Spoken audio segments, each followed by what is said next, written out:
Grabe yung init dito sa labas. Ang sakit sa balat.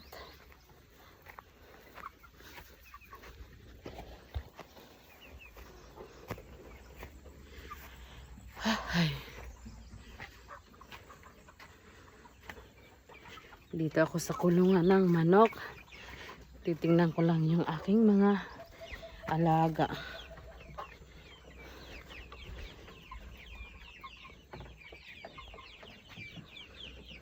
Tingnan nyo yung aking asisyo. Ano to sila lahat? 40 plus.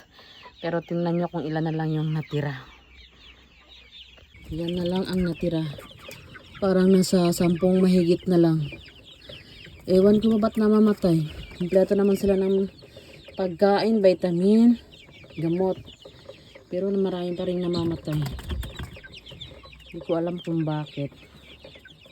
Itong batch na to, sila yung maraming namatay. Ayan.